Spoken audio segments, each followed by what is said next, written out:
Today it was the youngest member of their team, 21-year-old Richard Dunwoody, who took the honours in a tight finish from Hewell Davies, with team captain Peter Scudamore third. The four visitors have been great ambassadors for their country, both in and out of the saddle. They're professionals in every sense of the word, right down to their racing gear.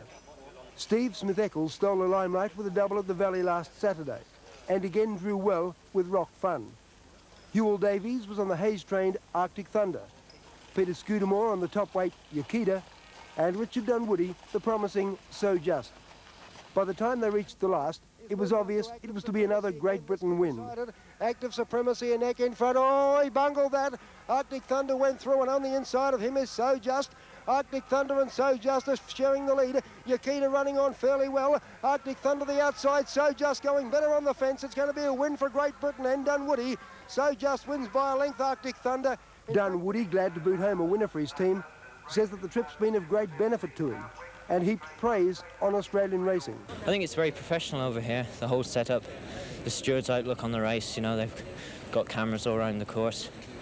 As I say, I think English racing could even take a leaf out the Australian book as far as that was concerned. Richard, has it been a good experience for you? Great experience, yep. Thoroughly enjoyed it. It's been a great time for us all, and we've all enjoyed it.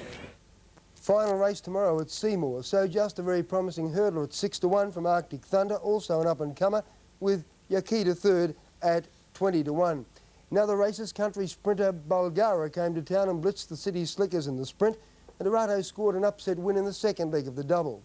Bulgara's created a big impression winning at Swan Hill at his last start and lived up to the raps in the Fuller Welter. Bulgara reached the lead at the 200-metre mark from Fast and Furious and Florian, and the flyer from the bush, Bulgara's far too good, draws away in the concluding stages to win handsomely by 2 lengths. Fast and Furious second, Florian third, 3 lengths away. Bulgara well back to start favourite and won easily. There are more wins in store. The second leg provided a thrilling finish. Intrigue neck in front of Arato and Glenn Morris on the outside. Palace Intrigue ahead in front of Arato, claiming it.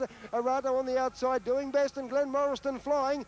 Very tight between Arato and Glenn Morriston. Palace Intrigue for certain's run third. Arato gained the verdict, just holding off Glenn Morriston, with Palace Intrigue not far away third.